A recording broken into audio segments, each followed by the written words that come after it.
Get full episodes of The Damage Report as a podcast on iTunes and Android, and you can watch the live show every weekday on YouTube TV.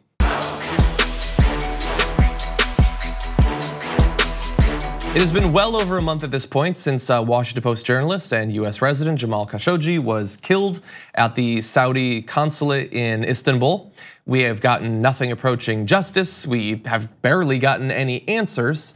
But it turns out that the CIA has been doing their own analysis, gathering information and communications, and they now know who they believe was responsible for this killing. It's a shocker. It's the guy that we thought it was, the leader of Saudi Arabia. The Central Intelligence Agency has concluded that the Saudi Crown Prince Mohammed bin Salman ordered the killing of the journalist Jamal Khashoggi, according to American officials. We don't have an official report or anything like that yet, but we do have an idea of what led them to this conclusion. The CIA has buttressed its conclusion with two sets of crucial communications, intercepts of the Crown Prince's calls in the days before the killing and calls by the kill team to a senior aide to the Crown Prince. The evidence included an intercept showing a member of the kill team calling an aide to Prince Mohammed and saying, quote, "Tell your boss that the mission was accomplished." And they point out, the New York Times does, in their article about this, that that is not proof, which is true, but it seems, I mean, that's pretty strong. If you call his aide and then say, "Tell your boss," I mean, unless that's just the way they joke after killing someone, it does seem like, first of all, that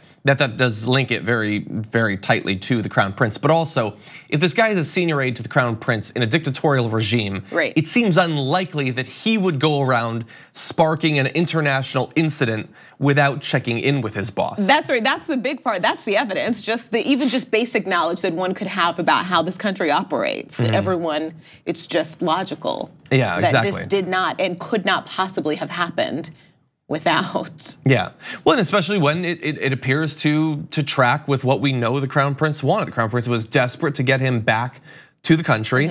Now, every once in a while, the story switches from it was an obviously planned kill to, well, maybe they were just trying to get him back and then it got out of hand. There's always the problem of, why do you have a bone saw? That's not just, it's not like a Swiss Army knife. Like, some guys carry bone saws. That's not normal. But sometimes that's the excuse that is given. At this point, we have known since very early on basically everything that happened, and the evidence has come out to support it, which is great. We want the evidence, but we have known for a long time, and we have also known that Donald Trump, either for personal financial reasons or for real politic reasons of the United States and their perception, is unlikely to actually do anything about this. And now, with more and more information coming out, and the CIA's sort of like the basic idea of their conclusion having come out as well, more pressure on the president to actually do something. But if you're hoping that he will actually bow to that pressure and put something stronger than sanctions on low-level members of the Saudi regime, I've got an interview clip for you that should cause you to second guess that, as you'll see. We have the tape. I don't want to hear the tape. No reason for me to hear the tape. Why don't you want to hear it, sir? Because it's a suffering tape. It's a terrible tape. I've been fully briefed on it. There's no reason for me to hear it. In fact, I said to the people, should I? They said, you really shouldn't. There's no reason. I know everything that went on the tape without having to. And what happened? It was very violent, very vicious, and terrible. Okay, so look, there's 10 things today that Trump does that would be, the biggest news for a president for a full year. So this is just one of them, but he's got the evidence now. We know, he says he has it, and he won't listen to it because it's a suffering tape. Right, like this is the commander-in-chief. So you send thousands of troops out and they put their lives on the line, and you, their boss, are too sensitive. You can't even listen to a tape. Like, this is gross, come on. And it's disrespectful to this man's family, to his legacy, you also can't be, somewhat, you're the spokesperson for our country, really. You can't refuse to have every bit of information possible. That doesn't make any sense, it's not okay. He should be embarrassed to even, say that I don't want to listen. Oh, it's too much. They said I shouldn't listen. I don't have to. What? Yeah, I want to turn to that in a second, but we're not asking him to go through thousands of pages of documents and correspondence. It's a couple minutes of tape. They killed him relatively quickly. You can listen to it. Maybe there's evidence there. Maybe you actually hearing the dying screams of this US resident might cause you to change your approach a little bit. Hello. And maybe that's why he won't listen to it. Maybe there is a little bit of empathy deep inside and he knows when to hide from it. That's a possibility. But also, and again, I occasionally do this just in case there are Trump supporters that are watching this, to try to appeal to you. When he says, I don't need to listen to it. There's no reason to listen to it.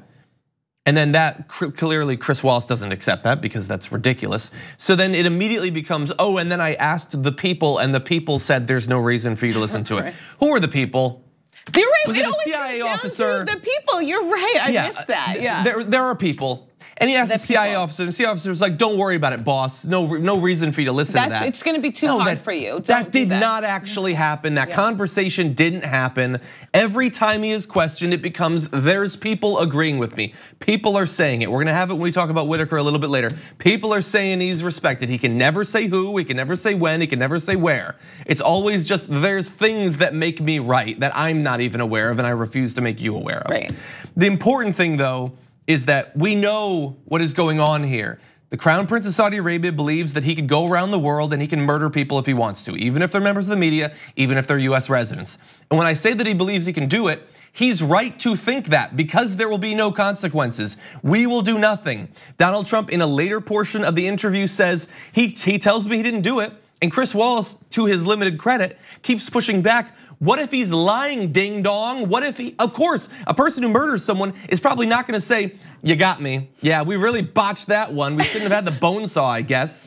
Yes, he's a liar. He's a dictator. You can't trust what he says. And Donald Trump eventually just said, he keeps saying, yeah, he tells me he didn't do it. The same as with Putin. He looked into my eyes. He says that he didn't do it. And then he finally says the truest part, we have an alliance, I wanna sell weapons. That's the reason we're not getting any justice. Right, but you don't even, all of those reasons why you should not believe what is being said, you don't even need all of that. You really just can start with this incident. And there's so many facts laid out that this is like, okay, maybe I shouldn't believe this person. Because now it's like, he told me he didn't do it, right? But at the beginning of this, he told you it didn't happen for days. He said it didn't even happen. And so it turns out that wasn't true and wasn't even likely that he could have believed that at the time. And so now we've switched the story and you believe this story now? Even like, that doesn't even make any sense. You've gotten 3 different stories and you are refusing to question any of them at any different points in this. And it's worrisome. It's obvious what we need to do. He said it didn't happen for a long time. Exactly. And if we, I know that people love to call it the both siders. It's the same. Every president would be the same. It doesn't actually matter. Would any president, would any other Republican president have had this play out the way that it has? No, only Donald Trump would have actually said this stuff, continued this charade of, yeah, I want the report, I'm really interested. I mean, I'm not gonna listen to it or anything because it's a suffering tape. No, you know what, that interview is a suffering tape. I apologize for forcing you to listen to it there in the audience. Thank you very much for watching this clip from The Damage Report. If you liked it, don't forget to subscribe to this channel and ring the bell on YouTube to get notifications of our new videos. And of course, you can catch the full Damage Report live every weekday at 1 p.m. Eastern, 10 a.m. Pacific on TYT Network on YouTube TV.